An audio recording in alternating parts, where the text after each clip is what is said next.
Rowdy దేవర్ sorry rowdy Devarakonda కాదు, విజయ్ దేవరకొండ అంటే కన్నా కూడా రౌడీ అంటే గుర్తు పెట్టుకోవాలి అనేలాగా బ్రాండ్ ని సృష్టించుకున్నారు మన హీరో విజయ్ దేవరకొండ. విజయ్ దేవరకొండ అంటే గుర్తొచ్చేది అర్జున్ రెడ్డి సినిమానే. ఆయన పేరు ఒక బ్రాండ్ అయిపోయింది అనమాట. అర్జున్ రెడ్డి, విజయ్ దేవరకొండ అనేది ఒక బ్రాండ్.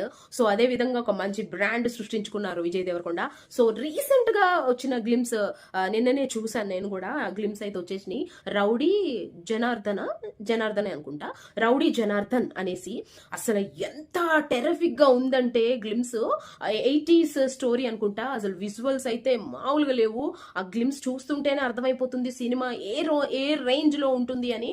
నాకైతే ఒక 2-3 సినిమాలు రిసెంబల్ అయినాయి నాకు రీసెంట్ గా వచ్చిన, అంటే త్వరలో రిలీజ్ కాబోతున్న మన నాని గారి సినిమా. ఆ సినిమా కూడా నాకు కొంచెం లైక్ అలానే అనిపించింది. ఆ సినిమా గ్లిమ్స్ ఆ టీజర్ అవి చూసినప్పుడు ఎలా అనిపించిందో అలానే అనిపించింది. అదే పారడైజ్. సో అలానే ఉంది. అండ్ విజయ్ దేవరకొండ గారు చాలా లైక్ బట్టి చెప్తున్నారు డైలాగ్స్. రాని భాష మనం మాట్లాడుతాం చూడండి, అలా మాట్లాడుతున్న ఫీలింగ్ అయితే నాకు వచ్చింది. ఎందుకంటే మొన్నటిదాకా ఆయన తెలంగాణ యాసలో ఎడపడా వాయించేసి ఇప్పుడు సడన్ గా నెల్లూరు యాసలోకి వెళ్ళిపోయేటప్పటికి అది నాకు ఆ లాంగ్వేజ్ ఏదో లాగి మాట్లాడుతున్నట్టు అనిపించింది. ఎందుకు అంటే వెంటనే ఆ పక్కనే ఉన్న విలన్ ఎవరైతే ఉన్నారో, విలన్ మనకి విజువల్ గా కనిపించలేదు, కానీ ఆ వాయిస్ వింటే ఎక్కడైనా గుర్తుపట్టేయచ్చు ఆయన కాలకేయ ప్రభాకర్ గారు అనేసి. ఆయన మాట్లాడే ఒక 2 డైలాగ్స్ ఉంటాయి. వచ్చుండే అంటే వచ్చుండొచ్చు అనే ఒక డైలాగ్స్ ఉంటాయి చూడండి. ఆయన మాట్లాడే యాసకి యాప్ట్ అనిపించింది. బట్ విజయ్ దేవరకొండ గారు అదే యాసలో మాట్లాడుతున్నప్పుడు నాకు ఎందుకో కొంచెం లాగుతున్నట్టు అనిపించింది. అండ్ మోస్ట్ ఇంపార్టెంట్ ఏంటి అంటే, అన్పార్లమెంటరీ లాంగ్వేజ్ సినిమాలలో రోజు రోజుకి పెరిగిపోతుంది అనిపిస్తుంది నాకు. ఎందుకు ఇలాగా? ఆ వైలెన్స్ కూడా అంత వైలెన్సా? ఎందుకింత వైలెన్స్? రోజు రోజుకి బయట సమాజంలో కూడా చూస్తున్నాము, రోడ్ల మీద వైలెన్స్ అనేది పెరిగిపోతుంది.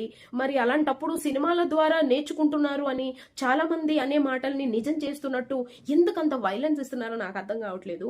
అండ్ ఇంత వైలెన్స్ ఉంటేనే చూస్తారా జనాలు? రీసెంట్ గా వచ్చిన మన బాలకృష్ణ గారి మూవీ కూడా ఒక దైవ భక్తి అని మూవీ అని చెప్పి థియేటర్ కి వెళ్తే అంత వైలెన్స్ చూడాలంటే ఇబ్బందిగానే ఉంటుంది చెప్పడానికి. ఒక దేవుడు, ఒక దైవం అని చెప్పి ఎంత ఇదిగా వెళ్ళిన తర్వాత.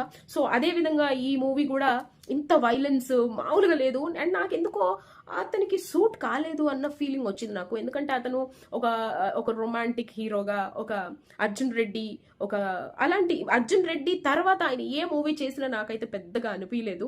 మరి మీకేమనిపించిందో చెప్పండి. అండ్ ఈ మూవీ ఎలా ఉంటుందో తెలియదు, బట్ గ్లిమ్స్ చూసినప్పుడు విజువల్స్ అయితే చాలా బాగున్నాయి, సినిమాటోగ్రఫీ చాలా బాగుంది, అండ్ డైలాగ్ డెలివరీస్ అన్ని బాగున్నాయి.